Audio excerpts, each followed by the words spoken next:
November 11th, 1918. All across the Western Front, the clocks that were lucky enough to escape the 4 years of shelling chimed the 11th hour. And with that, the First World War came to an end. From 10 o'clock to 11, the hour for the cessation of hostilities, the opposed batteries simply raised hell. Not even the artillery prelude to our advance in the Argonne had anything on it. To an attempted advance was out of the question. It was not a barrage. It was a deluge. Nothing quite so electrical in effect as the sudden stop that came at 11 a.m. has ever occurred to me. It was 10:60 precisely, and the roar stopped like a motor car hitting a wall. The resulting quiet was uncanny in comparison. From somewhere far below ground, Germans began to appear. They clambered to the parapets and began to shout wildly. They threw their rifles, hats, bandoliers, bayonets, and trench knives toward us. They began to sing. Lieutenant Walter A. Davenport, 101st Infantry Regiment, U.S. Army.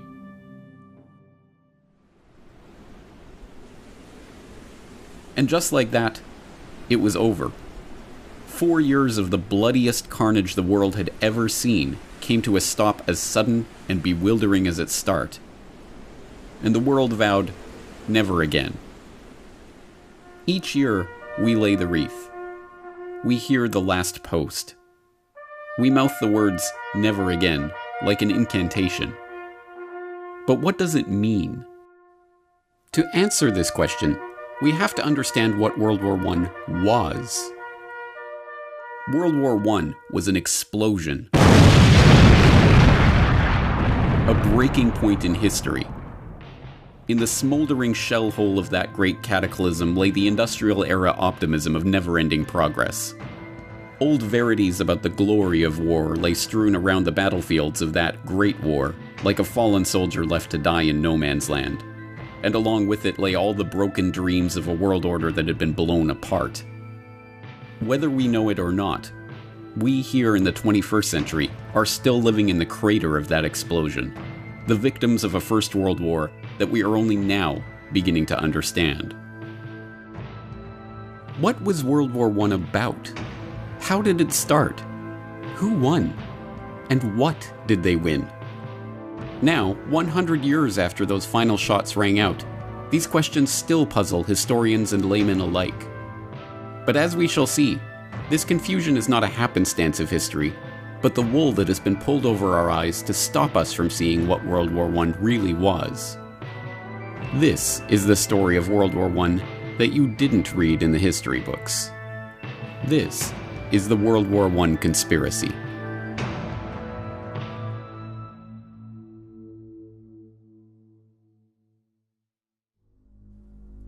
Part 1. To start a war. June 28, 1914. The Archduke Franz Ferdinand, heir to the Austro-Hungarian throne, and his wife Sophie are in Sarajevo for a military inspection. In retrospect, it's a risky provocation, like tossing a match into a powder keg. Serbian nationalism is rising, the Balkans are in a tumult of diplomatic crises and regional wars, and tensions between the Kingdom of Serbia and the Austro-Hungarian Empire are set to spill over. But despite warnings and ill omens, the royal couple's security is extremely lax. They board an open-top sports car and proceed in a 6-car motorcade along a pre-announced route. After an inspection of the military barracks, they head toward the town hall for a scheduled reception by the mayor. The visit is going ahead exactly as planned and precisely on schedule. And then, the bomb goes off.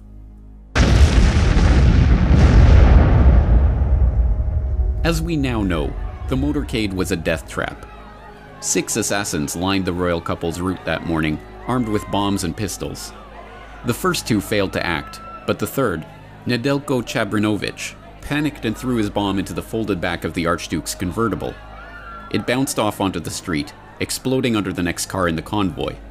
Franz Ferdinand and his wife, unscathed, were rushed onto the town hall, passing the other assassins along the route too quickly for them to act. Having narrowly escaped death, the Archduke called off the rest of his scheduled itinerary to visit the wounded from the bombing at the hospital. By a remarkable twist of fate, The driver took the couple down the wrong route, and, when ordered to reverse, stopped the car directly in front of the delicatessen where would-be assassin Gavrilo Princip had gone after having failed in his mission along the motorcade. There, 1.5 meters in front of Princip, was the Archduke and his wife. He took 2 shots, killing both of them. Yes, even the official history books, the books written and published by the winners, record that the First World War started as the result of a conspiracy. After all, it was, as all freshman history students are taught, the conspiracy to assassinate the Archduke Franz Ferdinand that led to the outbreak of war. That story, the official story of the origins of World War I, is familiar enough by now. In 1914, Europe was an interlocking clockwork of alliances and military mobilization plans that, once set in motion, ticked inevitably toward all-out warfare. The assassination of the Archduke was merely the excuse to set that clockwork in motion, and the resulting July crisis of diplomatic and military escalations led with perfect predictability to continental and, eventually, global war.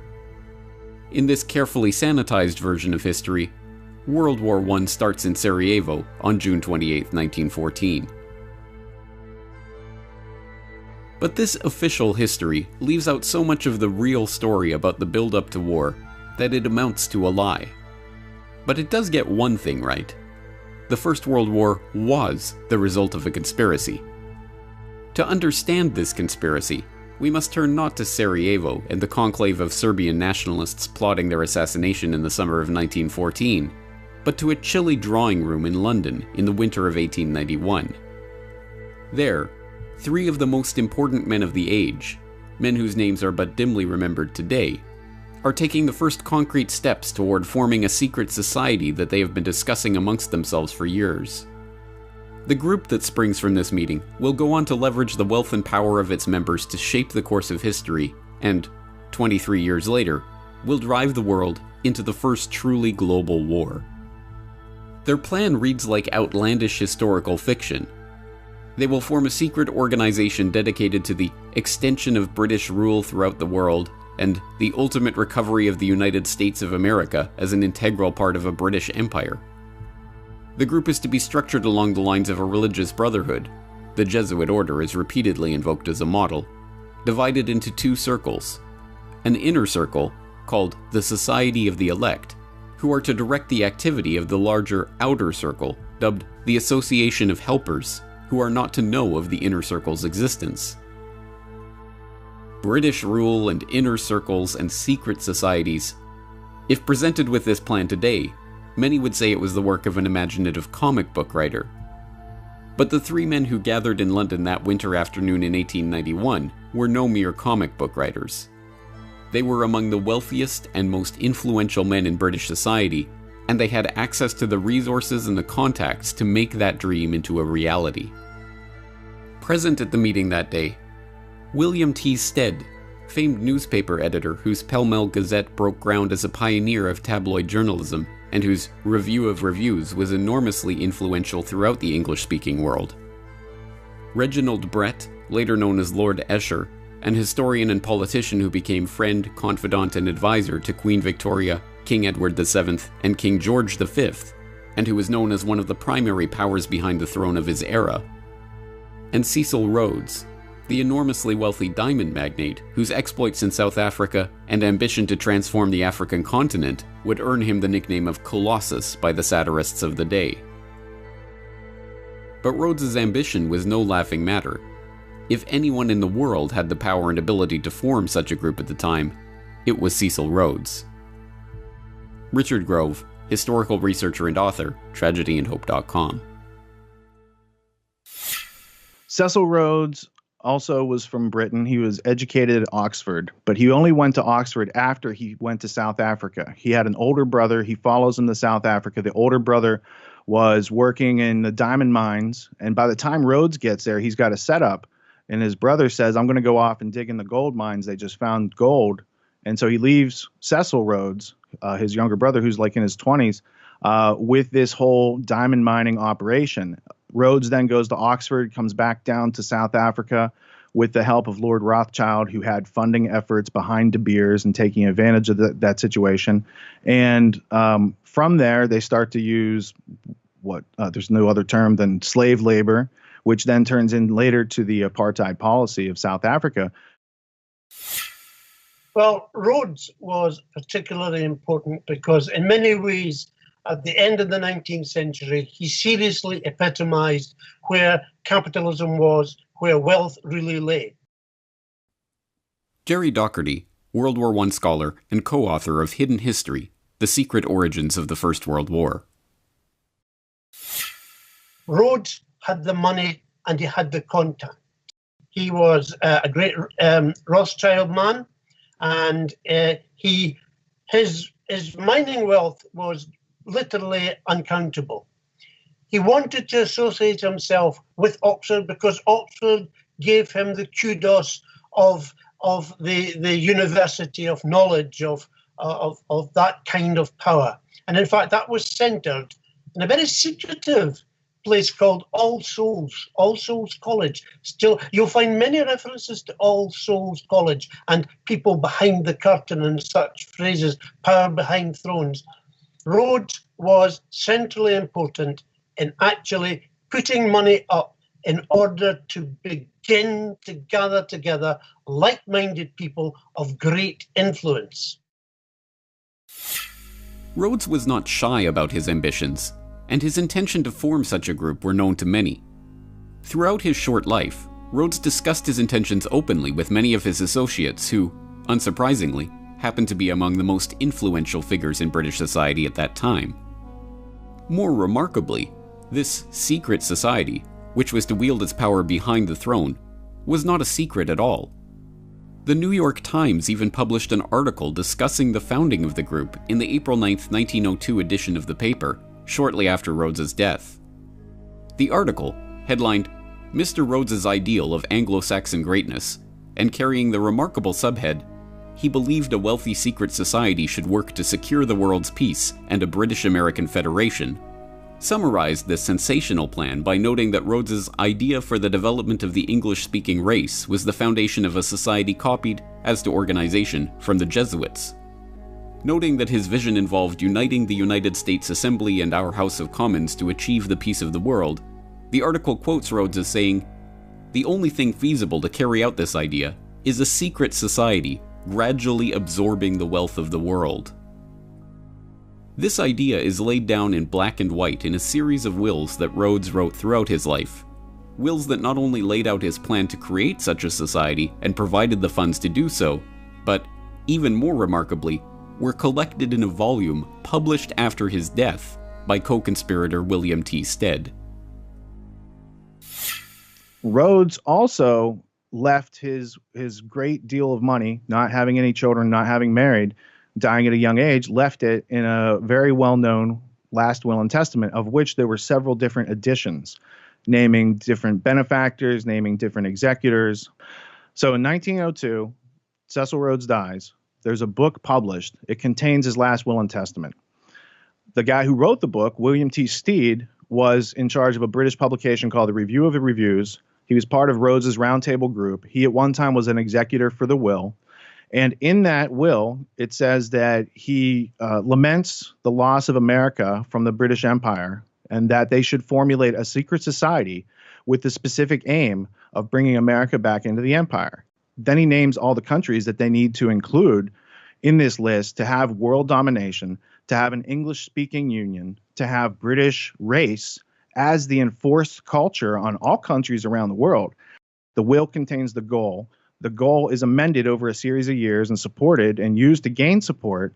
And then by the time he dies in 1902, there's funding, there's a plan, there's an agenda, there's working groups, and it all launches and then takes hold. And then not too long later, you've got World War I.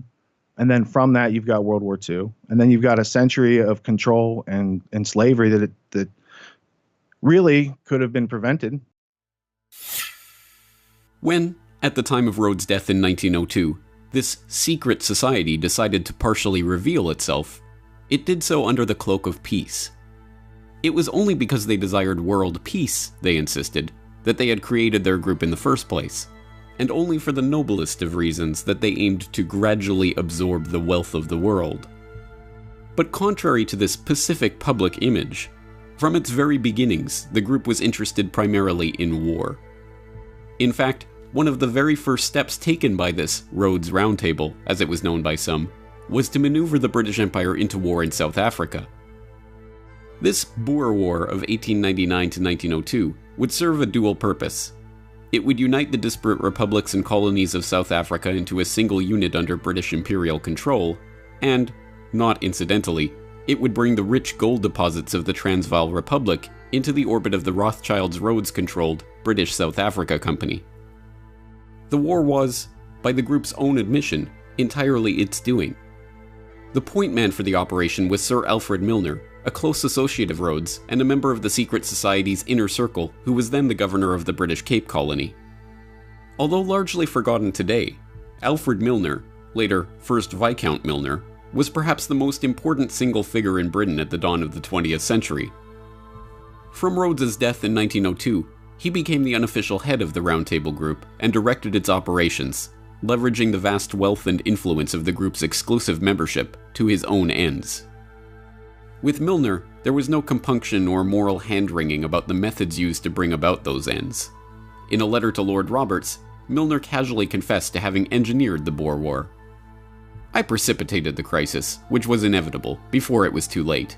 It is not very agreeable, and in many eyes, not a very creditable piece of business to have been largely instrumental in bringing about a war." When Rhodes's co-conspirator and fellow secret society Inner Circle member William Stead objected to war in South Africa, Rhodes told him, "You will support Milner in any measure that he may take short of war. I make no such limitation. I support Milner absolutely without reserve. If he says peace, I say peace. If he says war, I say war. Whatever happens, I say ditto to Milner." The Boer War, involving unimaginable brutality, including the death of 26,000 women and children in the world's first British concentration camps, ended as Rhodes and his associates intended, with the formerly separate pieces of South Africa being united under British control. Perhaps even more importantly from the perspective of the secret society, it left Alfred Milner as High Commissioner of the new South African Civil Service, a position from which he would cultivate a team of bright, young, largely Oxford-educated men who would go on to serve the group and its ends. And from the end of the Boer War onward, those ends increasingly centered around the task of eliminating what Milner and the Round Table perceived as the single greatest threat to the British Empire: Germany. So in the start, it was influence, people who could influence politics, people who had the money to influence statesmen, and the dream of actually crushing Germany. This was the basic mindset of this group as it gathered together.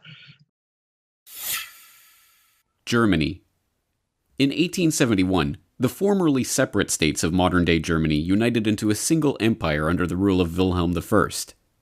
The consolidation and industrialization of a united Germany had fundamentally changed the balance of power in Europe. By the dawn of the 20th century, the British Empire found itself dealing not with its traditional French enemies or its long-standing Russian rivals for supremacy over Europe, but the upstart German Empire.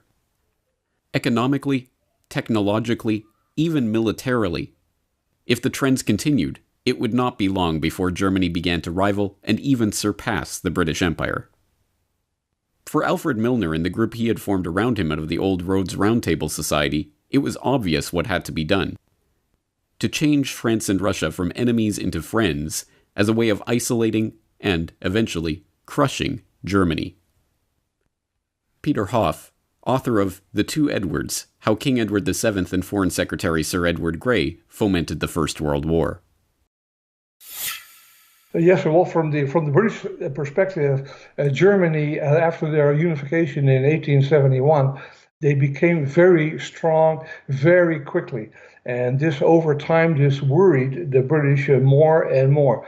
They began to think that Germany represented a challenge to their world hegemony. And they came slowly but surely. They came to the decision that Germany must be confronted, just as they had come to the same decision with regard to other countries, Spain, Portugal, and especially France. And now Germany. German finished goods were marginally better than those of Britain. They were building ships that were marginally better than those of Britain.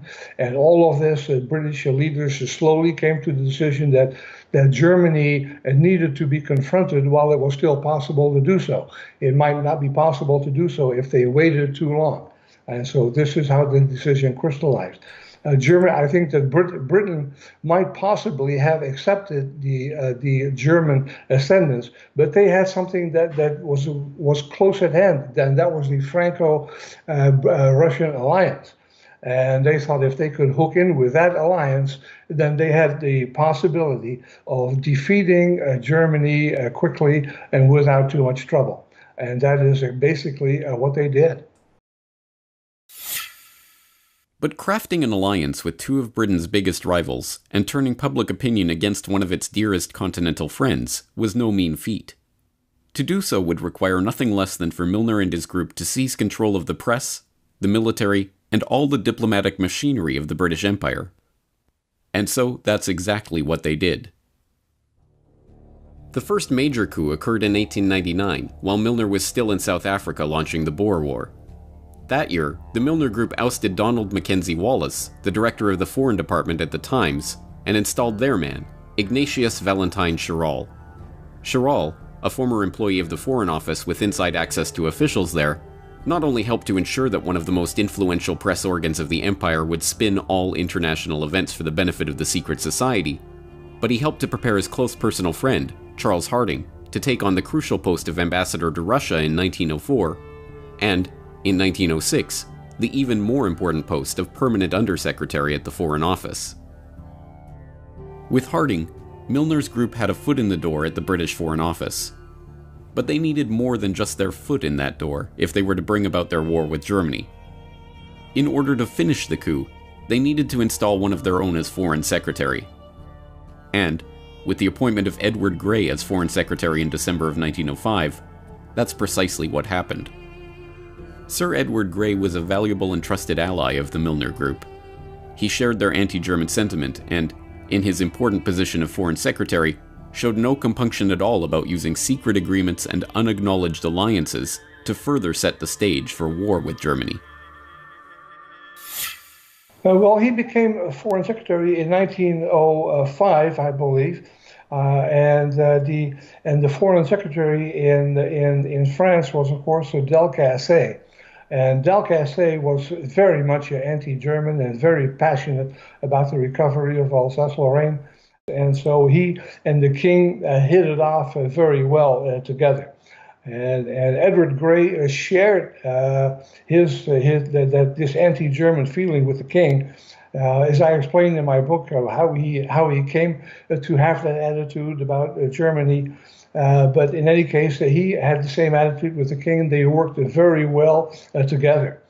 And Edward Grey very freely acknowledged the heavy role that the king played in British foreign policy. And he said that this was not a problem because he and the king were in an agreement on most issues, and so they worked very well together. The pieces were already beginning to fall into place for Milner and his associates. With Edward Grey as Foreign Secretary, Harding as his unusually influential Undersecretary, Rhodes' co-conspirator Lord Esher installed as Deputy Governor of Windsor Castle, where he had the ear of the king, and the king himself, whose unusual hands-on approach to foreign diplomacy and whose wife's own hatred of the Germans dovetailed perfectly with the group's aims. The diplomatic stage was set for the formation of the Triple Entente between France, Russia, and Great Britain. With France to the west and Russia to the east, England's secret diplomacy had forged the two pinchers of a German-crushing vice. All that was needed was an event that the group could spin to its advantage to prepare the population for war against their former German allies. Time and again throughout the decade leading up to the Great War, the group's influential agents in the British press tried to turn every international incident into another example of German hostility. When the Russo-Japanese War broke out, rumors swirled in London that it was in fact the Germans that had stirred up the hostilities. The theory went that Germany, in a bid to ignite conflict between Russia and England, who had recently concluded an alliance with the Japanese, had fanned the flames of war between Russia and Japan. The truth, of course, was almost precisely the opposite. Lord Lansdowne had conducted secret negotiations with Japan before signing a formal treaty in January 1902. Having exhausted their reserves building up their military, Japan turned to Cecil Rhodes' co-conspirator Lord Nathan Rothschild to finance the war itself. Denying the Russian Navy access to the Suez Canal and high-quality coal, which they did provide to the Japanese, the British did everything they could to ensure that the Japanese would crush the Russian fleet, effectively removing their main European competitor for the Far East. The Japanese Navy was even constructed in Britain, but these facts did not find their way into the Milner-controlled press. When the Russians accidentally fired on British fishing trawlers in the North Sea in 1904, killing 3 fishermen and wounding several more, the British public was outraged. Rather than whip up the outrage, however, the Times and other mouthpieces of the secret society instead tried to paper over the incident. Meanwhile, the British Foreign Office outrageously tried to blame the incident on the Germans, kicking off a bitter press war between Britain and Germany. The most dangerous provocations of the period centered around Morocco, when France, emboldened by secret military assurances from the British and backed up by the British press, engaged in a series of provocations, repeatedly breaking assurances to Germany that Morocco would remain free and open to German trade. At each step, Milner's acolytes, both in government and in the British press, cheered on the French and demonized any and every response from the Germans, real or imagined. Given that we're living in a world of territorial aggrandizement, there was a concocted incident over Morocco, and the allegation that Germany was secretly trying to take over the British-French influence in Morocco, and that literally was nonsense. But it was blown up into an incident, and people were told, prepare. You had better prepare yourself for the possibility of war, because we will not be dictated to by that Kaiser person over in Berlin. One of the incidents, which I would need to make reference to get the date perfectly right, referred to a threat. Well, it was portrayed as a threat. It was no more than a threat than a fly would be if it came into your room at the present moment, of a gunboat sitting off the coast of Africa. And it was purported that this was the sign that, in fact, Germany was going to have a deep water port and they were going to use it as a springboard to interrupt British shipping. When we researched it, Jim and I discovered that the size of that so-called gunboat was physically smaller than the King of England's royal yacht. But history has portrayed this as a massive threat to the British Empire and its masculinity, if you like, because that's how they saw themselves. Ultimately, the Moroccan crises passed without warfare because, despite the best efforts of Milner and his associates, cooler heads prevailed. Likewise, the Balkans descended into warfare in the years prior to 1914, but Europe as a whole didn't descend with them. But, as we well know, the members of the Round Table in the British government, in the press, in the military, in finance, in industry, and in other positions of power and influence eventually got their wish. Franz Ferdinand was assassinated, and within a month, the trap of diplomatic alliances and secret military compacts that had been so carefully set was sprung. Europe was at war. In retrospect, the machinations that led to war are a masterclass in how power really operates in society. The military compacts that committed Britain, and ultimately the world, to war had nothing to do with elected parliaments or representative democracy. When Conservative Prime Minister Arthur Balfour resigned in 1905, deft political manipulations ensured that members of the Round Table, including Herbert Henry Asquith, Edward Grey, and Richard Haldane, three men who Liberal leader Henry Campbell Bannerman privately accused of Milner worship, seamlessly slid into key posts in the new Liberal government and carried on the strategy of German encirclement without missing a step. In fact, the details of Britain's military commitments to Russia and France, and even the negotiations themselves, were deliberately kept hidden from members of Parliament and even members of the cabinet who were not part of the secret society. It wasn't until November 1911, a full 6 years into the negotiations, that the cabinet of Prime Minister Herbert Henry Asquith started to learn the details of these agreements that had been repeatedly and officially denied in the press and in Parliament. This is how the cabal functioned. Efficiently, quietly, and, convinced of the righteousness of their cause, completely uncaring about how they achieved their ends.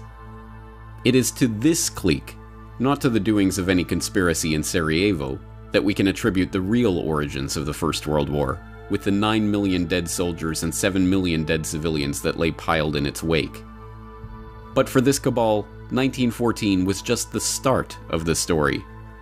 In keeping with their ultimate vision of a united Anglo-American world order, the jewel in the crown of the Milner Group was to embroil the United States in the war, to unite Britain and America in their conquest of the German foe. Across the Atlantic, the next chapter in this hidden history was just getting underway.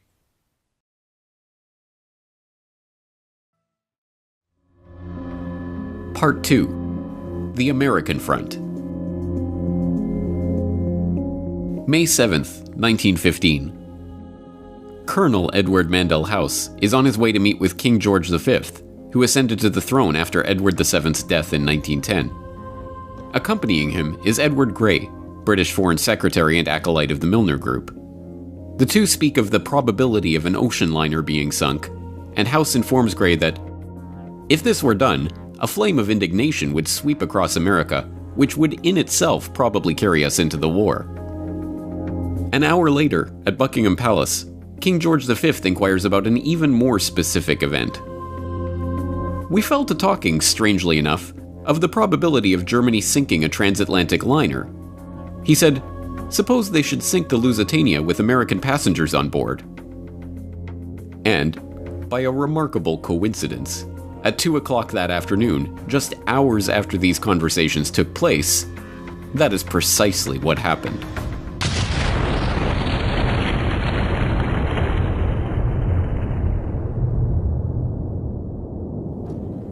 The Lusitania, one of the largest passenger liners in the world, is en route from New York to Liverpool when it is struck by a torpedo from a German U-boat. She sinks to the bottom in minutes, killing 1,198 passengers and crew, including 128 Americans. The disaster, portrayed as a brazen, unexpected attack on an innocent passenger liner, helps to shift public opinion about the war in the US. To the average American, the war suddenly doesn't feel like a strictly European concern. Every aspect of the story was, as we now know, a deception. The Lusitania was not an innocent passenger liner, but an armed merchant cruiser officially listed by the British Admiralty as an auxiliary warship. It was outfitted with extra armor, designed to carry 12 6-inch guns, and equipped with shell racks for holding ammunition. On its transatlantic voyage, the ship was carrying war material, specifically more than 4 million .303 rifle bullets and tons of munitions including shells, powder, fuses, and gun cotton in unrefrigerated cargo holds that were dubiously marked cheese, butter, and oysters. This secret manifest was officially denied by the British government for generation after generation, but in 2014, a full 99 years after the event, internal government documents were finally released in which the government admitted the deception. And, most remarkably of all, by Edward Mandell House's own account, both Edward Grey and King George V himself were discussing the sinking of the Lusitania just hours before the event took place. It's a story that provides a window into the secret society's years-long campaign to draw the United States into World War I. But in order to understand this story, we have to meet Edward Mandell House and the other Milner Group co-conspirators in America. Strange as it might seem, there were no shortage of such co-conspirators in the US. Some, like the members of the influential Pilgrim Society, founded in 1902 for the encouragement of Anglo-American good fellowship, shared Rhodes's vision of a united Anglo-American world empire. Others were simply lured by the promise of money. But whatever their motivation, those sympathetic to the cause of the Round Table included some of the wealthiest and most powerful people in the United States at the time. Many of these figures were to be found at the heart of Wall Street, in the banking and financial institutions revolving around J.P. Morgan and Company. John Pierpont Morgan, or Pierpont as he preferred to be called, was the nucleus of turn-of-the-century America's banking sector. Getting his start in London in 1857 at his father's merchant banking firm, the young Pierpont returned to New York in 1858 and embarked on one of the most remarkable careers in the history of the world. Making his money financing the American robber barons of the late 19th century, from Vanderbilt's railroads to Adolph Simon Ochs's purchase of the New York Times to the buyout of Carnegie Steel, Morgan amassed a financial empire that, by the 1890s, wielded more power than the United States Treasury itself.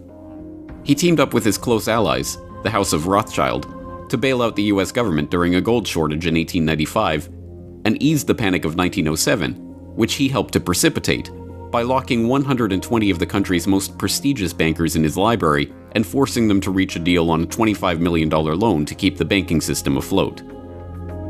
As we saw in Century of Enslavement, the history of the Federal Reserve, Morgan and his associates were only too happy to use the banking crises they helped to create to galvanize public opinion toward the creation of a central bank.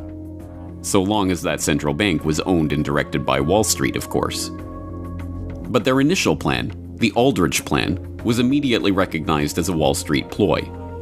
Morgan and his fellow bankers were going to have to find a suitable cover to get their act through Congress, including, preferably, a president with sufficient progressive cover to give the new Federal Reserve Act an air of legitimacy. And they found their ideal candidate in the politically unknown president of Princeton University, Woodrow Wilson, a man who they were about to rocket straight into the White House with the help of their point man and Round Table co-conspirator, Edward Mandell House. Richard Grove, TragedyAndHope.com. Woodrow Wilson was an obscure professor at Princeton University who, from reading all that I've read about him, wasn't the smartest guy, but he was smart enough to pick up when other people had good ideas. And then he bumps into this guy named Colonel House. Now, Colonel House, he grew up in Beaumont, Texas. And Colonel House's dad was like a Rhett Butler type of smuggler, privateer, pirate during the Confederate War with the Union. So Colonel House, first off, he's not a colonel. It's just like a title he gave himself to make him seem more than he was. But he did come from a politically connected family in the South that were doing business with the British during the Civil War. So Colonel House, in the early 1900s, makes Woodrow Wilson his protege. And Colonel House himself is being puppeted by a few people in the layers of the Anglo-American establishment above him. And so we are left with the public persona of Woodrow Wilson, and here he is, and he's got this, this whole new Federal Reserve system that's going to come in during his administration, which was also kind of a precursor to getting America into the war. Because it changed our financial dependency from being self-reliant and printing our own debt-free money to being indentured to international bankers who charge us as they print money out of thin air and charge future generations for it. The election of Woodrow Wilson once again shows how power operates behind the scenes to subvert the popular vote and the will of the public. Knowing that the stuffy and politically unknown Wilson would have little chance of being elected over the more popular and affable William Howard Taft, Morgan and his banking allies bankrolled Teddy Roosevelt on a third-party ticket to split the Republican vote. The strategy worked, and the banker's real choice, Woodrow Wilson, came to power with just 42% of the popular vote. With Wilson in office and Colonel House directing his actions, Morgan and his conspirators got their wish. 1913 saw the passage of both the Federal Income Tax and the Federal Reserve Act, thus consolidating Wall Street's control over the economy. World War I, brewing in Europe just 8 months after the creation of the Federal Reserve, was to be the first full test of that power. But difficult as it had been for the Round Table to coax the British Empire out of its splendid isolation from the continent and into the web of alliances that precipitated the war, it would be that much harder for their American fellow travelers to coax the United States out of its own isolationist stance. Although the Spanish-American War had seen the advent of American imperialism, the thought of the US getting involved in that European war was still far from the minds of the average American. A 1914 editorial from the New York Sun captures the sentiment of most of America at the time of the outbreak of the war in Europe. There is nothing reasonable in such a war as that for which Europe has been making ready, and it would be folly for this country to sacrifice itself to the frenzy of dynastic policies and the clash of ancient hatreds which is urging the old world to its destruction. The Sun was by no means unique in its assessment. A vote taken among 367 newspapers throughout the United States in November of 1914 found just 105 pro-Ally and 20 pro-German papers, with the vast majority, 242 of them, remaining firmly neutral and recommending that Uncle Sam stay out of the conflict. Once again, just as they did in Britain, the cabal was going to have to leverage its control of the press and key governmental positions to begin to shape public perception and instill pro-war sentiment. And once again, the full resources of these motivated co-conspirators were brought to bear on the task.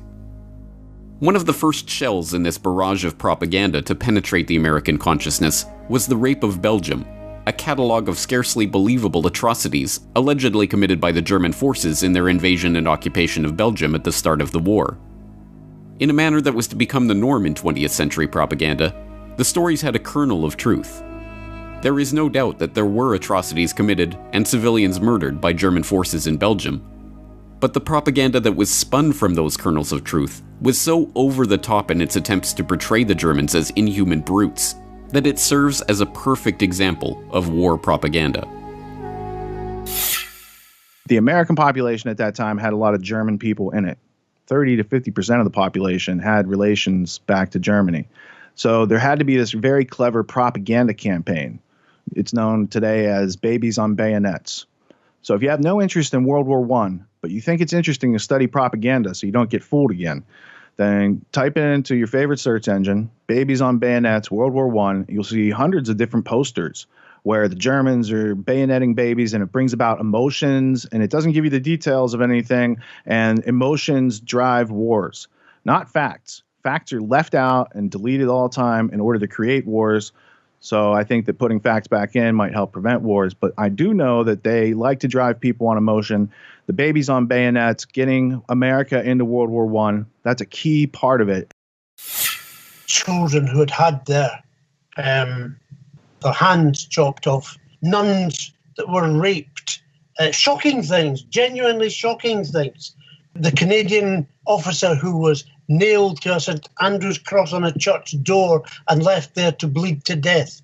These were the great myths peddled in order to defame and bring down the whole image of any justification for German action and try and influence America into war.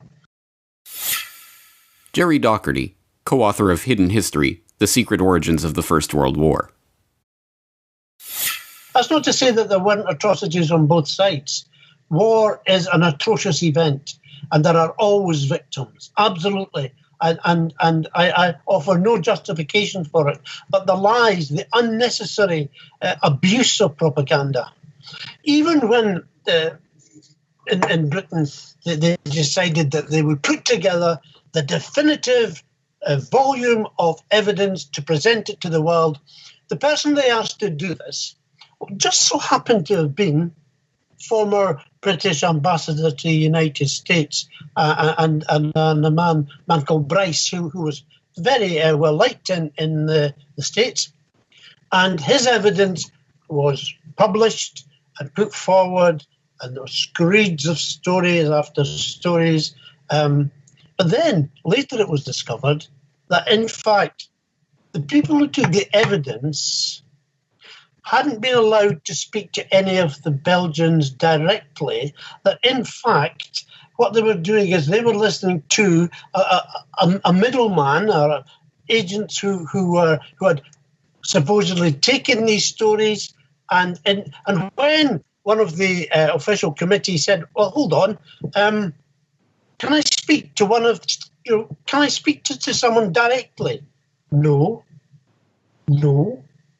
He resigned. He wouldn't allow his name to be put forward with this, and that's the extent to which, this is false history.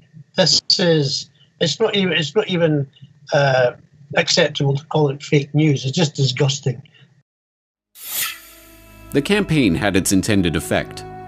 Horrified by the stories emerging from Belgium, stories picked up and amplified by the members of the Round Table in the British press, including the influential Times and the lurid Daily Mail, run by Milner ally Lord Northcliffe, American public opinion began to shift away from viewing the war as a European squabble about an assassinated Archduke, and toward viewing the war as a struggle against the evil Germans and their sins against civilization. The culmination of this propaganda campaign was the release of the report of the Committee on Alleged German Outrages, better known as the Bryce Report, compiled for His Britannic Majesty's government and presided over by Viscount James Bryce, who, not coincidentally, was the former British ambassador to America and a personal friend of Woodrow Wilson. The report was a sham, based on 1,200 depositions collected by examiners who had no authority to administer an oath. The committee, which was not allowed to speak to a single witness itself, was tasked merely with sifting through this material and deciding what should be included in the final report. Unsurprisingly, the very real atrocities that the Germans had committed in Belgium, the burning of Louvain, Andenne, and Dinant, for example, were overshadowed by the sensationalist and completely unverifiable stories of babies on bayonets and other acts of villainy. The report itself, concluding that the Germans had systematically and premeditatedly broken the rules and usages of war, was published on May 12, 1915, just 5 days after the sinking of the Lusitania. Directly between these two events, on May 9, 1915, Colonel House, the man who Wilson called his second personality and his independent self, wrote a telegram which the president dutifully read to his cabinet and was picked up by newspapers across the country. America has come to the parting of the ways, when she must determine whether she stands for civilized or uncivilized warfare. We can no longer remain neutral spectators.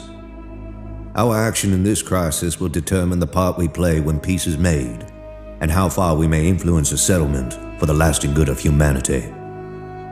We are being weighed in the balance, and our position amongst nations is being assessed by mankind. But despite this all-out propaganda assault, the American public was still largely against entering the war. It was in this context that the same group of Wall Street financiers who had maneuvered Wilson into the White House presided over the 1916 presidential election, one that the country knew would decisively conclude America's neutrality in the war, or its decision to send forces to engage in European combat for the first time in history. The bankers left nothing to chance. Wilson, who would predictably follow House's lead on all matters, including war, was still their preferred candidate. But his competitor, Charles Evan Hughes, was no less of a Wall Street man. Hughes's roots were as a Wall Street lawyer. His firm represented the New York, Westchester, and Boston Railroad Company for J.P. Morgan and Company, and the Baptist Bible class that he led boasted many wealthy and influential members, including John D. Rockefeller Jr.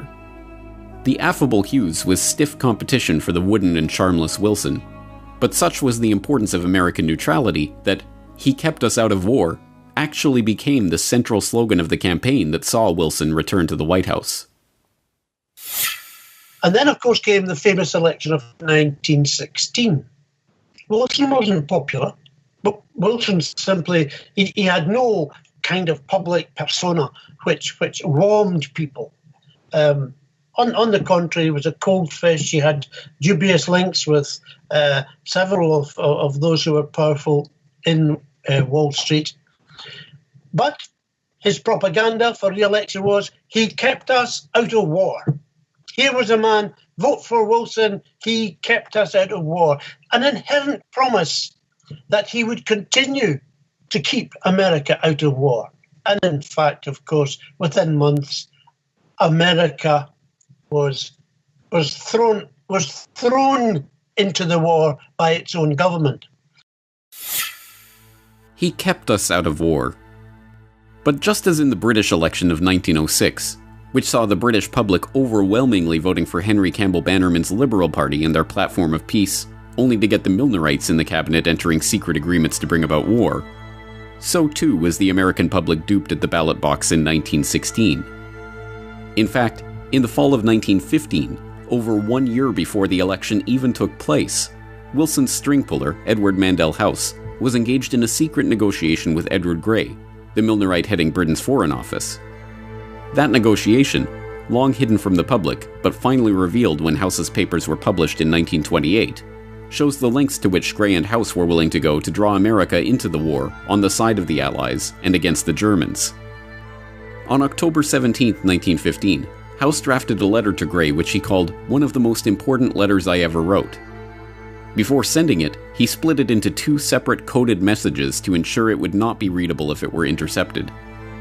In it, he laid out a plan to steer the US into war with Germany under the false pretense of a peace conference. Dear Sir Edward, in my opinion, it would be a worldwide calamity if the war should continue to a point where the Allies could not, with the aid of the United States, bring about a peace along the lines you and I have so often discussed. It is in my mind that, after conferring with your government, I should proceed to Berlin and tell them that it was the President's purpose to intervene and stop this destructive war, provided the weight of the United States thrown on the side that accepted our proposal could do it.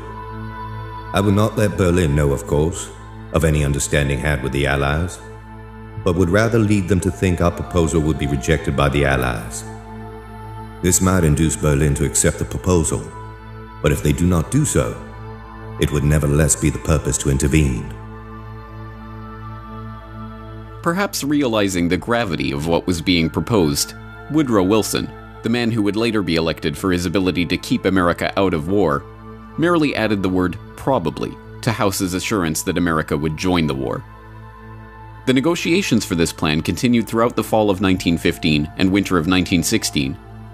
In the end, the British government balked at the proposal because the thought that the Germans might actually accept peace, even a peace of disarmament brokered by the US, was not enough. They wanted to crush Germany completely, and nothing less than total defeat would be sufficient. Another pretense would have to be manufactured to embroil the US in the war. When, on the morning of May 7, 1915, House assured Grey and King George that the sinking of the Lusitania would cause a flame of indignation to sweep across America, he was correct. When he said it would probably carry us into war, he was mistaken. But in the end, it was the naval issue that eventually became the pretext for America's entry into war. The history books of the period, following the familiar pattern of downplaying Allied provocations and focusing only on the German reactions, highlight the German policy of unrestricted submarine warfare which led to the downing of the Lusitania. The practice, which called for German U-boats to attack merchant ships on sight, was in contravention of the international rules of the sea at the time and was widely abhorred as barbaric. But the policy was not instituted out of any insane bloodlust on the part of the Kaiser. It was in response to Britain's own policy of breaking international rules of the sea. At the outbreak of war in 1914, the British had used their position of naval superiority to begin a blockade of Germany. That campaign, described as one of the largest and most complex undertakings attempted by either side during the First World War, involved the declaration of the whole of the North Sea as a war zone. As a so-called distant blockade, involving the indiscriminate mining of an entire region of the high seas, the practice was in direct violation of the Declaration of Paris of 1856. The indiscriminate nature of the blockade, declaring the most basic of supplies like cotton and even food itself to be contraband, was a violation of the Declaration of London of 1909. More to the point, as an attempt to starve an entire country into submission, it was a crime against humanity. Eventually reduced to a starvation diet of 1,000 calories per day, tuberculosis, rickets, edema, and other maladies began to prey at those Germans who did not succumb to hunger. By the end of the war, the National Health Office in Berlin calculated that 763,000 people had died as a direct result of the blockade. Perversely, the blockade did not end with the war. In fact, with Germany's Baltic coast now effectively added to the blockade, the starvation actually continued and even intensified into 1919.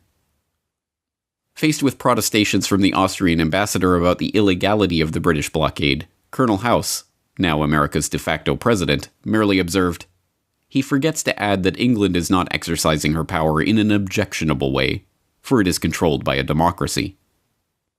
This double standard was not the exception, but the rule when it came to those in America's East Coast establishment who were hungry to see the US join the Allies on the battlefields of Europe. As historian and author Ralph Ryko explained in a 1983 lecture, it was these double standards that led directly to America's entry into the war.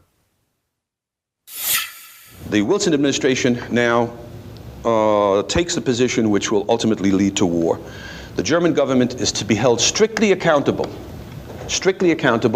for the death of any Americans on the high seas, regardless of circumstances. The Germans say, well, let's see if we can live with this, as long as you're willing to put pressure on the British to have them modify their violations of international law.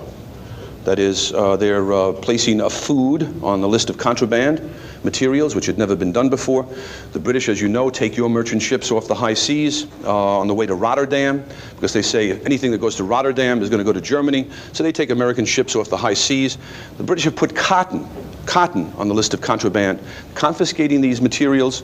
They interfere with letters going to the continent because they think there's military intelligence possibly involved. The British are imposing in many ways on Americans. So if you hold them responsible, we'll behave ourselves as far as submarines go.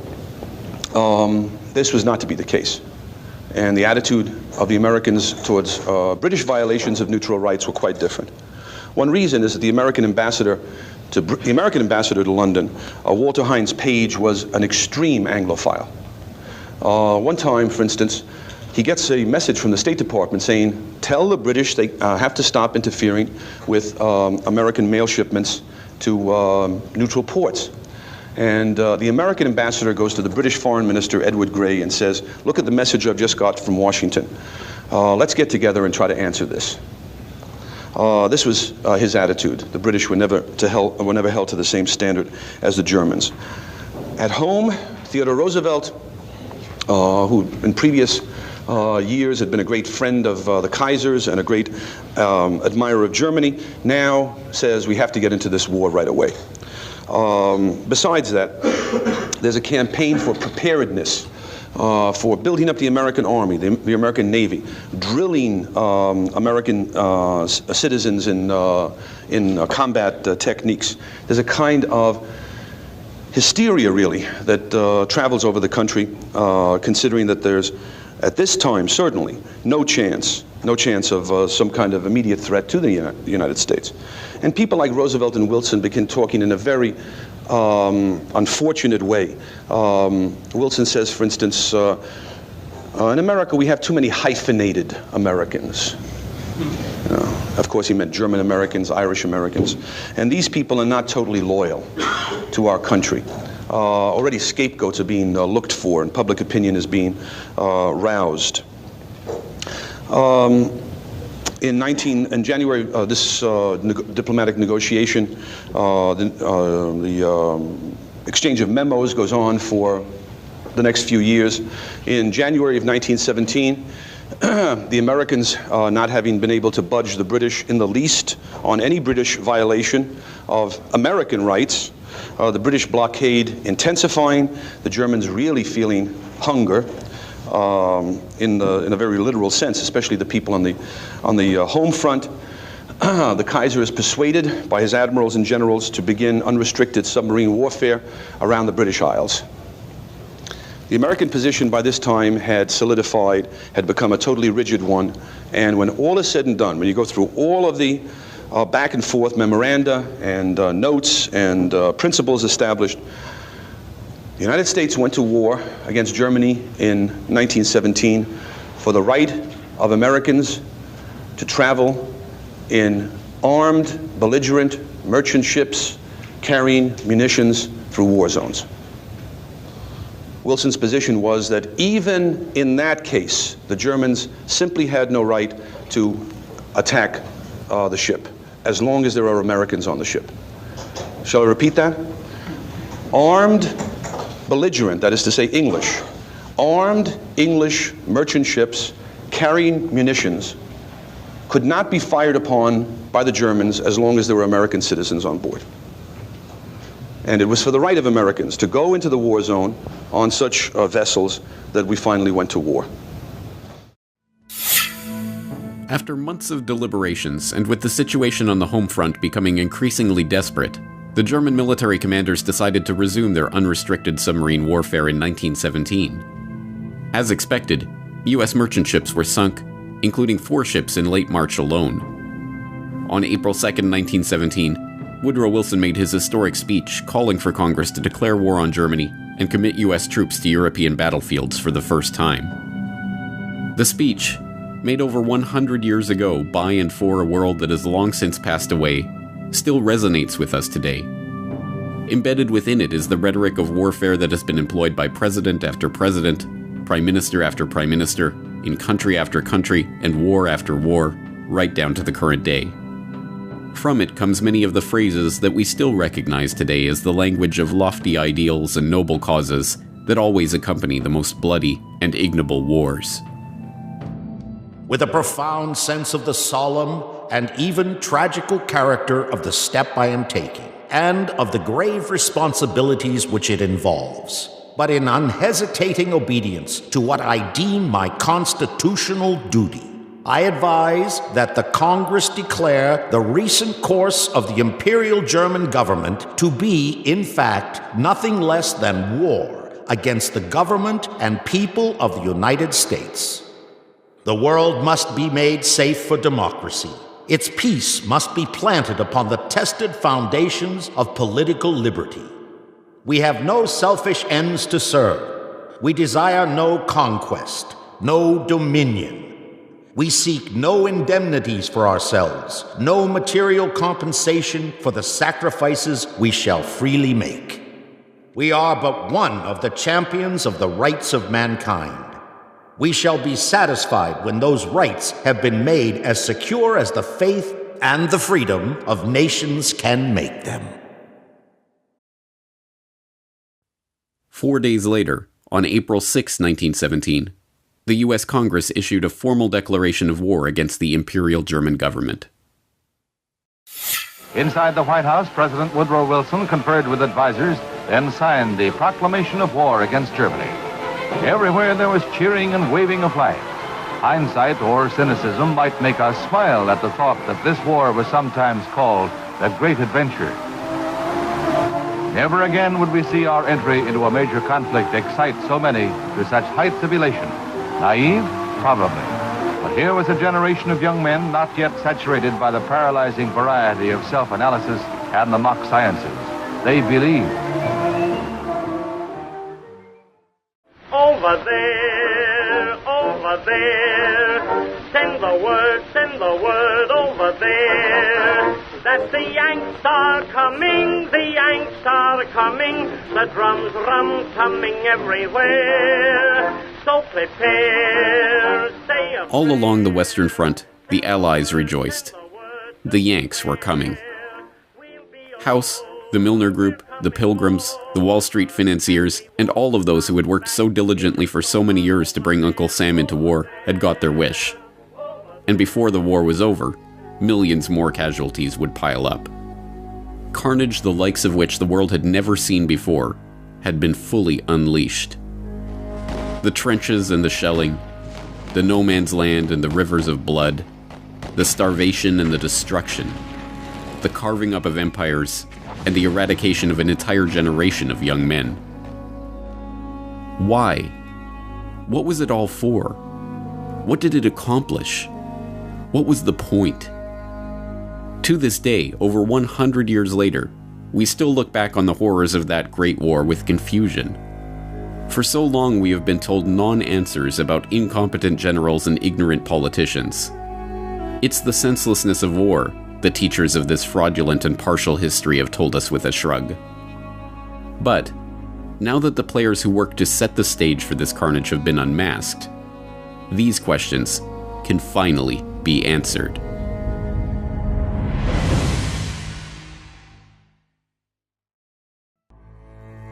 Part 3. A New World Order.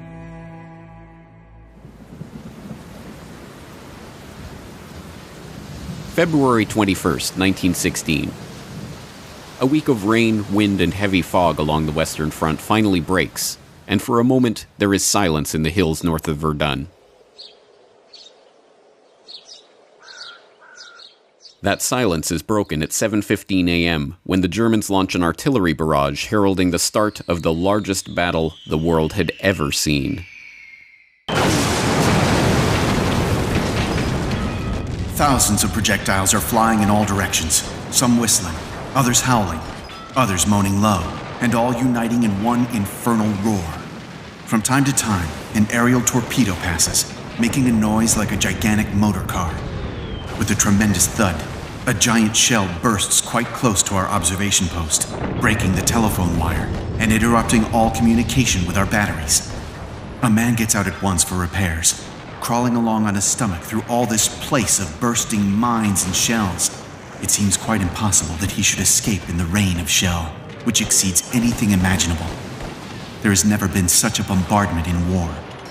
Our man seems to be enveloped in explosions and shelters himself from time to time in the shell craters which honeycomb the ground. Finally, he reaches a less stormy spot, mends his wires, and then, as it would be madness to try to return, settles down in a big crater and waits for the storm to pass. Beyond, in the valley, dark masses are moving over the snow-covered ground. It is the German infantry advancing in packed formation along the valley of the attack. They look like a big gray carpet being unrolled over the country. We telephone through to the batteries, and the ball begins. The sight is hellish.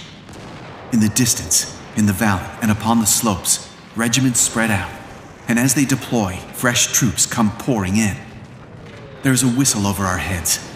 It is our first shell. It falls right in the middle of the enemy infantry. We telephone through, telling our batteries of their hit, and a deluge of heavy shells is poured on the enemy. Their position becomes critical. Through glasses, we can see men maddened, men covered with earth and blood, falling one upon the other.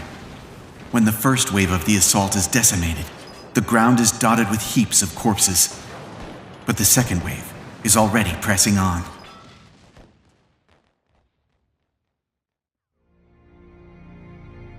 This anonymous French staff officer's account of the artillery offensive that opened the Battle of Verdun, recounting the scene as an heroic French communications officer repairs the telephone line to the French artillery batteries, allowing for a counterstrike against the first wave of German infantry, brings a human dimension to a conflict that is beyond human comprehension.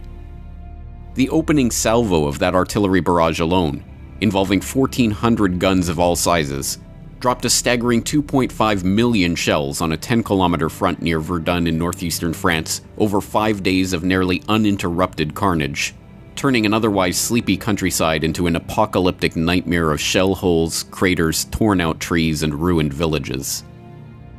By the time the battle finished 10 months later, 1 million casualties lay in its wake. 1 million stories of routine bravery like that of the French communications officer. And Verdun was far from the only sign that the stately, sanitized version of 19th century warfare was a thing of the past. Similar carnage played out at the Somme, and Gallipoli, and Vimy Ridge, and Galicia, and 100 other battlefields.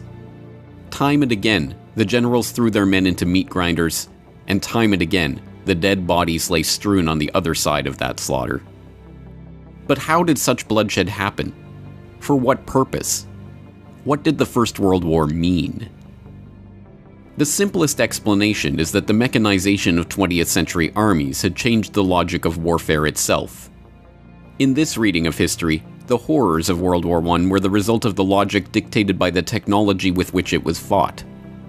It was the logic of the siege guns that bombarded the enemy from over 100 kilometers away. It was the logic of the poison gas, spearheaded by Bayer and their School for Chemical Warfare in Leverkusen. It was the logic of the tank, the airplane, the machine gun, and all of the other mechanized implements of destruction that made mass slaughter a mundane fact of warfare. But this is only a partial answer. More than just technology was at play in this Great War, and military strategy and million-casualty battles were not the only ways that World War I had changed the world forever. Like that unimaginable artillery assault at Verdun, The First World War tore apart all the verities of the old world, leaving a smoldering wasteland in its wake. A wasteland that could be reshaped into a new world order. For the would-be engineers of society, war, with all of its attendant horrors, was the easiest way to demolish the old traditions and beliefs that lay between them and their goals. This was recognized early on by Cecil Rhodes and his original clique of co-conspirators. As we have seen, it was less than 1 decade after the founding of Cecil Rhodes' society to achieve the peace of the world that vision was amended to include war in South Africa, and then amended again to include embroiling the British Empire in a world war. Many others became willing participants in that conspiracy because they too could profit from the destruction and the bloodshed.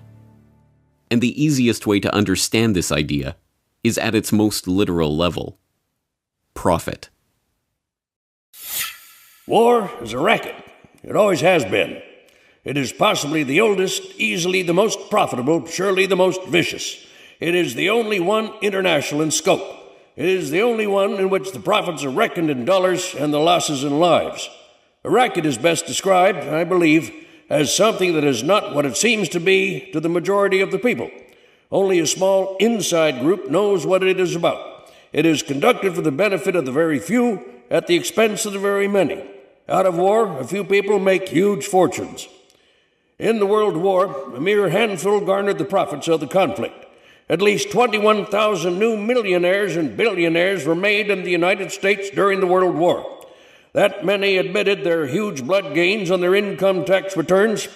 How many other war millionaires falsified their tax returns? No one knows. How many of these war millionaires shouldered a rifle? How many of them dug a trench? How many of them knew what it meant to go hungry in a rat-infested dugout? How many of them spent sleepless, frightened nights ducking shells and shrapnel and machine gun bullets? How many of them parried a bayonet thrust or an enemy? How many of them were wounded, were killed in battle?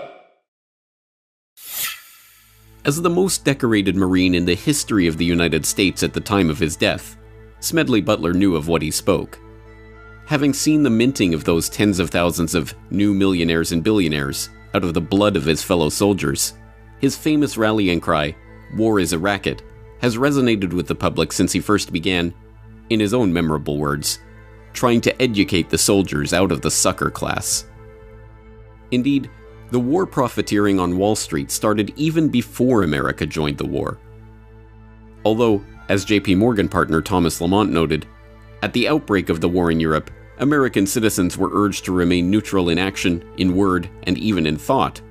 Our firm had never for one moment been neutral. We didn't know how to be.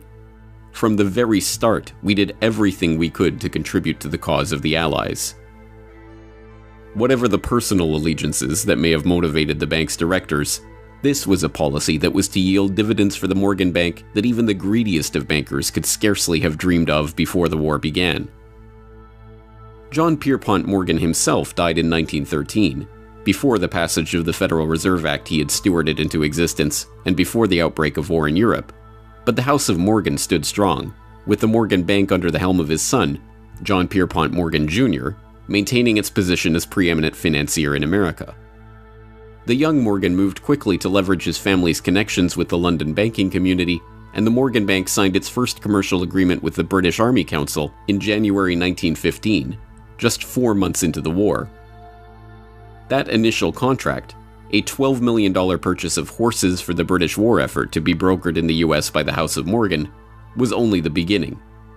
By the end of the war, the Morgan Bank had brokered $3 billion in transactions for the British military, equal to almost half of all American supplies sold to the Allies in the entire war.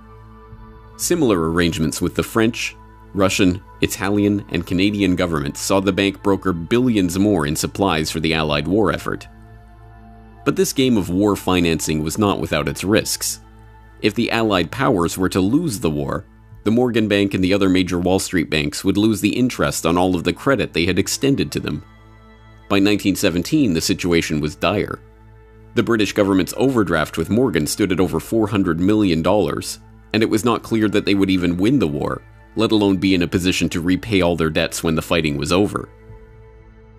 In April 1917, Just 8 days after the US declared war on Germany, Congress passed the War Loan Act extending $1 billion in credit to the Allies. The first payment of $200 million went to the British, and the entire amount was immediately handed over to Morgan as partial payment on their debt to the bank. When, a few days later, $100 million was parceled out to the French government, it too was promptly returned to the Morgan coffers. But the debts continued to mount, and throughout 1917 and 1918, the US Treasury, aided by the Pilgrim Society member and avowed Anglophile Benjamin Strong, president of the newly created Federal Reserve, quietly paid off the Allied powers' war debts to J.P. Morgan.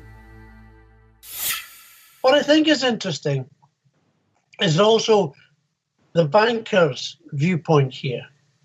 America was so deeply involved in that war, financing. There was so much money which could only really be repaid as long as Britain and France won. That had they lost, the loss on the American the stock exchange, the stock market, Wall Street, your great industrial giants would have been horrendous.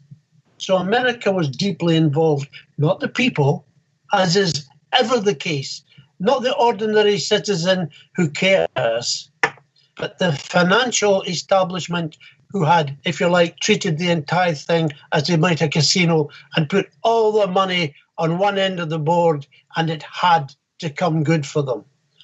So all of this is going on. I mean, I personally feel that the American people don't realize just how far duped they were by your Carnegies, your J.P. Morgans, your great bankers, your Rockefellers, by the multi-millionaires who emerged from that war because they were the ones who made the profits, not those who lost their sons, lost their grandsons, whose lives were ruined forever by war.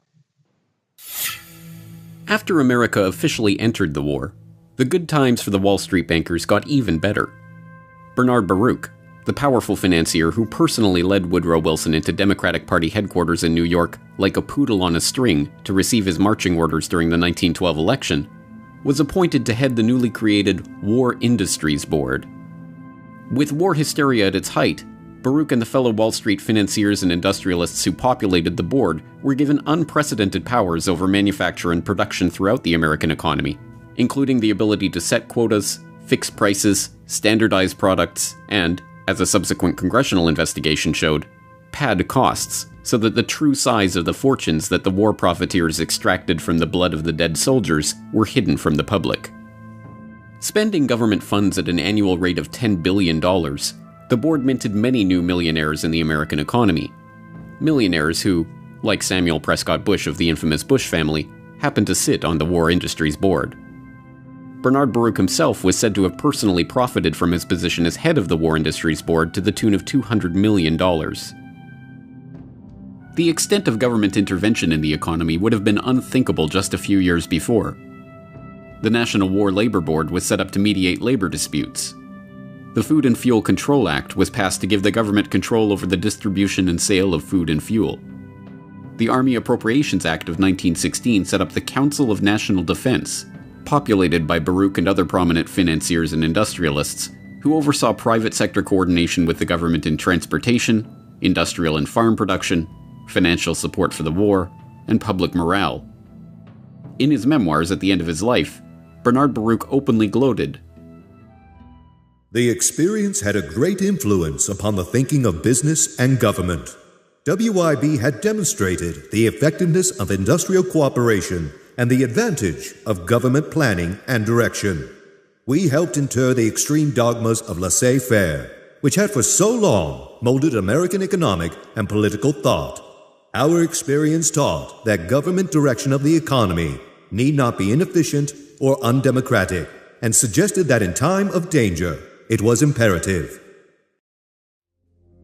But it was not merely to line the pockets of the well-connected that the war was fought. More fundamentally, it was a chance to change the very consciousness of an entire generation of young men and women. For the class of would-be social engineers that arose in the Progressive Era, from economist Richard T. Ely, to journalist Herbert Croly, to philosopher John Dewey, the Great War was not a horrific loss of life or a vision of the barbarism that was possible in the age of mechanized warfare, but an opportunity to change people's perceptions and attitudes about government, the economy, and social responsibility. Dewey, for example, wrote of the social possibilities of war. In every warring country, there has been the same demand that in the time of great national stress, production for profit be subordinated to production for use. Legal possession and individual property rights have had to give way before social requirements. The old conception of the absoluteness of private property has received the world over a blow from which it will never wholly recover. All countries on all sides of the world conflict responded in the same way, by maximizing their control over the economy, over manufacturing and industry, over infrastructure, and even over the minds of their own citizens. Germany had its Kriegssozialismus, or war socialism, which placed control of the entire German nation, including its economy, its newspapers, and, through conscription, its people, under the strict control of the army. In Russia, the Bolsheviks used this German war socialism as a basis for their organization of the nascent Soviet Union. In Canada, the government rushed to nationalize railways, outlaw alcohol, institute official censorship of newspapers, levy conscription, and, infamously, introduce a personal income tax as a temporary wartime measure that continues to this day. The British government soon recognized that control of the economy was not enough. The war at home meant control of information itself. At the outbreak of war, they set up the War Propaganda Bureau at Wellington House. The Bureau's initial purpose was to persuade America to enter the war, but that mandate soon expanded to shape and mold public opinion in favor of the war effort and of the government itself. On September 2, 1914, the head of the War Propaganda Bureau invited 25 of Britain's most influential authors to a top-secret meeting. Among those present at the meeting, G.K. Chesterton, Ford Madox Ford, Thomas Hardy, Rudyard Kipling, Arthur Conan Doyle, Arnold Bennett, and H.G. Wells. Not revealed until decades after the war ended, many of those present agreed to write propaganda material promoting the government's position on the war, which the government would get commercial printing houses, including Oxford University Press, to publish as seemingly independent works.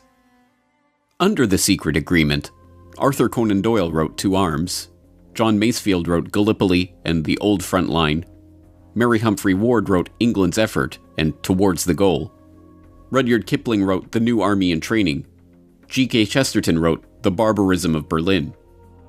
In total, the Bureau published over 1,160 propaganda pamphlets over the course of the war.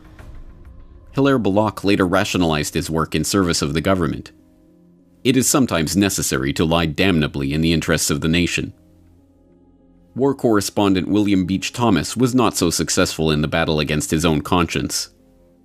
I was thoroughly and deeply ashamed of what I'd written for the good reason that it was untrue. The vulgarity of enormous headlines and the enormity of one's own name did not lessen the shame. But the Bureau's efforts were not confined to the literary world. Film, visual art, recruitment posters, no medium for swaying the hearts and minds of the public was overlooked. By 1918, the government's efforts to shape perception of the war, now officially centralized under a Minister of Information, Lord Beaverbrook, was the most finely tuned purveyor of propaganda the world had yet seen. Even foreign propaganda, like the infamous Uncle Sam that went beyond a recruitment poster to become a staple of American government iconography, was based on a British propaganda poster featuring Lord Kitchener. Control of the economy. Control of populations. Control of territory. Control of information. World War I was a boon for all of those who wanted to consolidate control of the many in the hands of the few. This was the vision that united all those participants in the conspiracies that led to the war itself.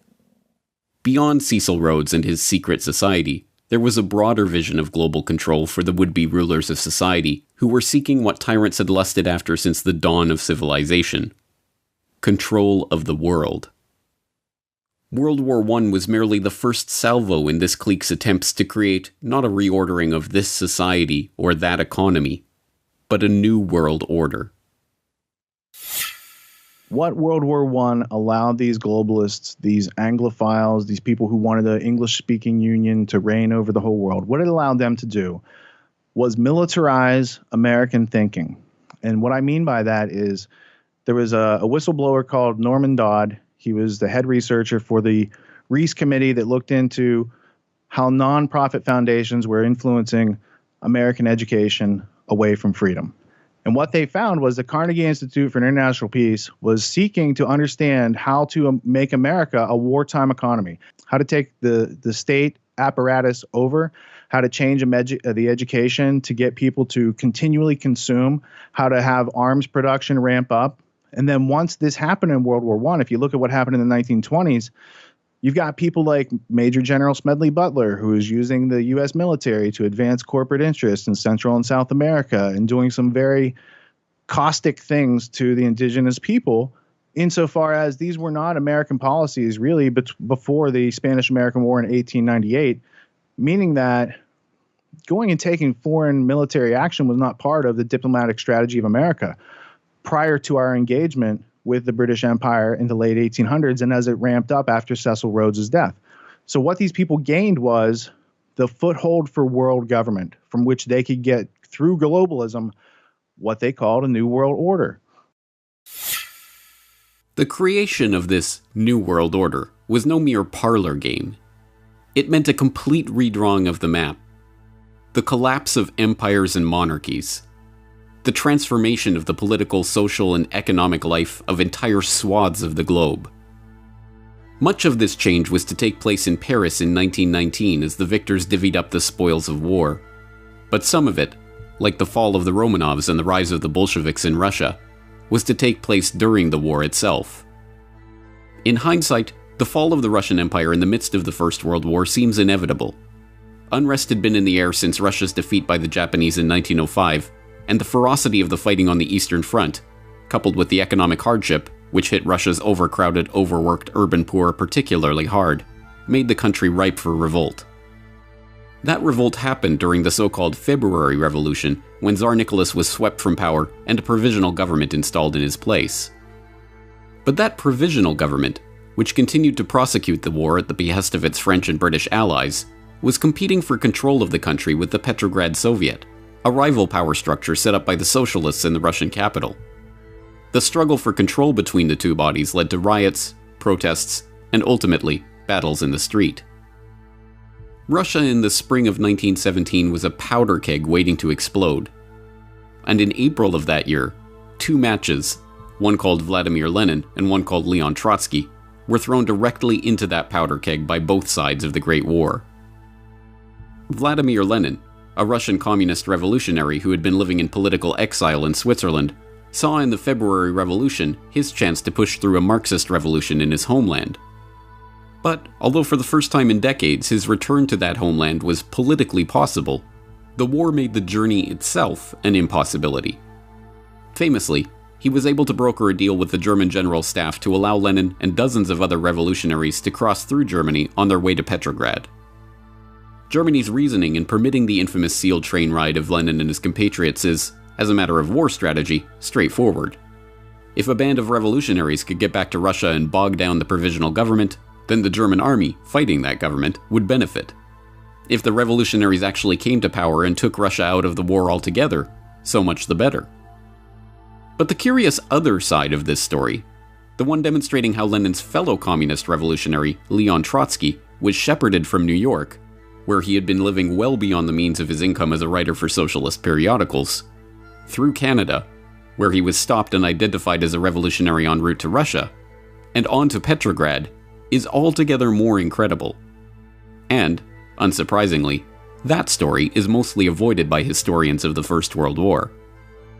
One of the scholars who did not shy away from the story was Anthony Sutton, author of Wall Street and the Bolshevik Revolution, whose meticulous research of State Department documents, Canadian government records, and other historical artifacts pieced together the details of Trotsky's unlikely journey.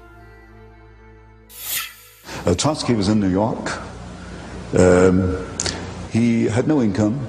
I summed his income for the year he was in New York. It was about $600. Yet he lived in an apartment. He had a chauffeured limousine. He had a refrigerator, which was very rare in those days. He left New York and went to Canada on his way to the revolution. He had $10,000 in gold on him. He didn't earn more than $600 in New York. He was financed out of New York. There's no question about that. The British took him off the ship in Halifax, Canada. I got the Canadian archives.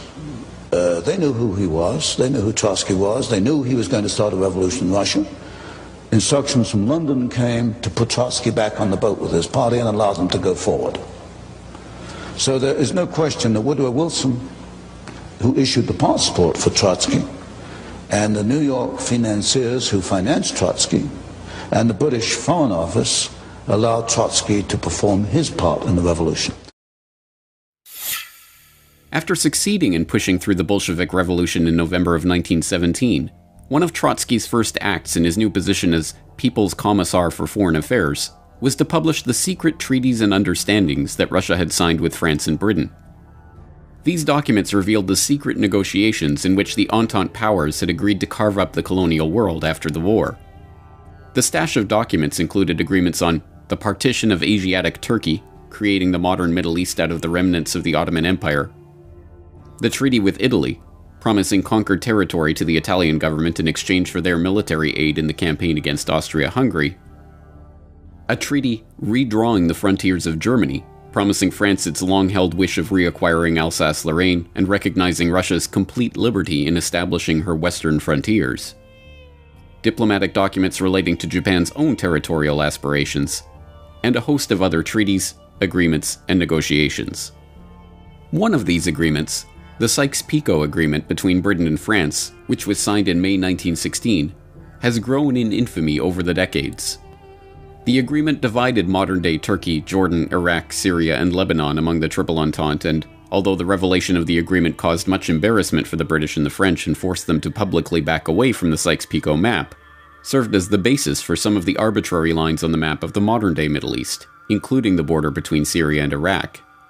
In recent years, ISIS has claimed that part of their mission is to put the final nail in the coffin of the Sykes-Picot Conspiracy.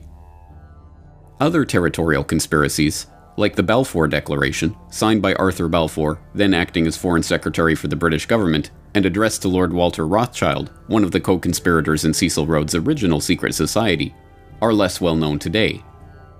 The Balfour Declaration also played an important role in shaping the modern world by announcing British support for the establishment of a Jewish homeland in Palestine, which was not under British mandate at the time. Even less well known is that the document did not originate from Balfour, but from Lord Rothschild himself, and was sent to fellow Round Table conspirator Alfred Milner for revision before being delivered. So this was he's known as Lord Walter Rothschild, and professionally he's a zoologist. He inherits a lot of wealth in a very high status family. He pursues his art and his science and his scientific theories and research. But he has zoological museums, and he's collecting specimens. And he's famously the Rothschild that's riding the giant tortoise and leading him around with a piece of lettuce on his stick. And there's a piece of lettuce hanging out of the tortoise's mouth. And I've always used that. Here's the metaphor for the bankers. Like, they're leading people around with stimulus response. This tortoise can't ask questions. It can't question its obedience. So that's Lord Walter Rothschild. Why is he important? Well, he and his family are some of the early financiers and backers of Cecil Rhodes and promoters of his last will and testament. And in the question of America being brought back into the British Empire, there are newspaper articles. There's one in 1902 where Lord Rothschild is saying, this would be a good thing to have America back in the British Empire. He's also the Lord Rothschild to whom the Balfour Declaration is addressed. So in 1917, there's an agreement, a letter of agreement sent from the British government from Arthur Balfour to Lord Rothschild. Now, Lord Rothschild and Arthur Balfour, they know each other. They have a long history together. And there's a lot of Fabian socialists in this whole story of what led up to World War I. Specifically with Balfour, he's acting as an agent of the British government saying, we're going to give away this land that's not really ours, and we're going to give it to you guys and your group. The problem is the British had also promised that same land to the Arabs. So now the Balfour Declaration is going against some of the foreign policy plans that they've already promised to these other countries. The other interesting thing about the Balfour Declaration is it just had its 100th anniversary. So they last year had a site that had the whole history of the Balfour Declaration. You could see the originals from Lord Rothschild and going to Lord Milner for changes and coming through Arthur Balfour and then being sent back as an official letter from the monarchy, basically. So that's interesting. But there's also interviews where the current Lord Rothschild, Lord Jacob Rothschild, comments on his ancestors' history and how they brought about the Jewish state in 1947-48 because of the Balfour Declaration. So there's a lot of history to unpack there. But most people, again, they're not aware of the document, let alone the very interesting history behind it, let alone what that really means in the bigger story. Over 2 decades after Cecil Rhodes launched the secret society that would engineer this so-called Great War, the likes of Alfred Milner and Walter Rothschild were still at it, conspiring to use the war they had brought about to further their own geopolitical agenda. But by the time of the armistice in November 1918, that group of conspirators had greatly expanded, and the scale of their agenda had grown along with it. This was no small circle of friends who had embroiled the world in the first truly global war, but a loosely knit network of overlapping interests, separated by oceans and united in a shared vision for a new world order. Milner, Rothschild, Gray, Wilson, House, Morgan, Baruch, and literally scores of others had each had their part to play in this story. Some were witting conspirators, others merely seeking to maximize the opportunities that war afforded them to reach their own political and financial ends. But to the extent that those behind the World War I conspiracy shared a vision, it was the same desire that had motivated men throughout history: the chance to reshape the world in their own image. Just tell us all over again why. Why? Just tell you won't it again. find this in the textbooks. Why is to bring about, I suspect, a plan to control world society in which you and I won't find the freedoms to believe and think and do as we believe. And war is an instrument of massive change. We know that. It is an instrument of massive change, in particular for those who are defeated. In a war where everyone is defeated, then it's simply an element of massive change. And that's a very deep, thought-provoking concept, that if everyone loses, or if everyone except us, depending on who the us are, loses, then we are going to be in a position to reconstruct in our image. Altogether in the war, who knows, some 10 or 12 million people died. People experienced things both in combat, and the people back home understanding what was happening, that dazed them, that stunned them. You know, it's almost as if for a few generations the peoples of Europe had been increased, sort of like a flock of sheep by their shepherds, okay? Through industrialization, through the spread of liberal ideas and institutions, through the decrease of infant mortality, the raising of standards of living, the population of Europe was enormously greater than it had ever been before. And now the time came to slaughter some part of the sheep for the purposes of the ones who were in control.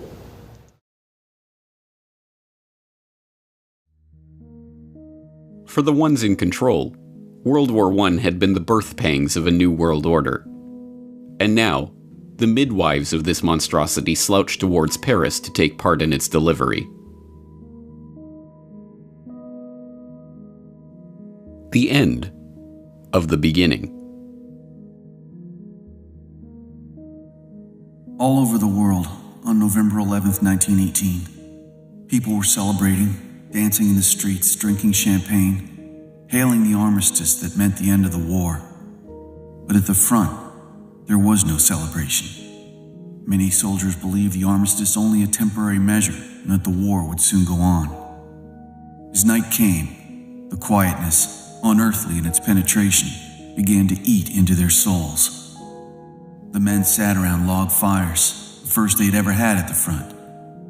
They were trying to reassure themselves that there were no enemy batteries spying on them from the next hill, and no German bombing planes approaching to blast them out of existence. They talked in low tones. They were nervous.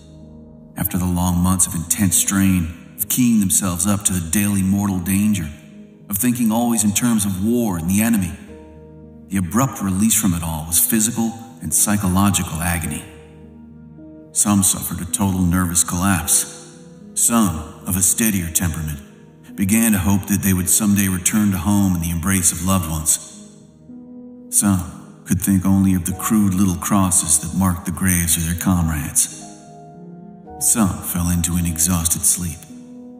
All were bewildered by the sudden meaninglessness of their existence as soldiers, and through their teeming memories paraded that swiftly moving cavalcade of Cantini, Soissons, Saint-Mihiel, the Meuse Argonne, and Sedan.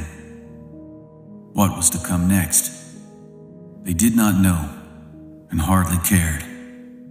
Their minds were numbed by the shock of peace. The past consumed their whole consciousness.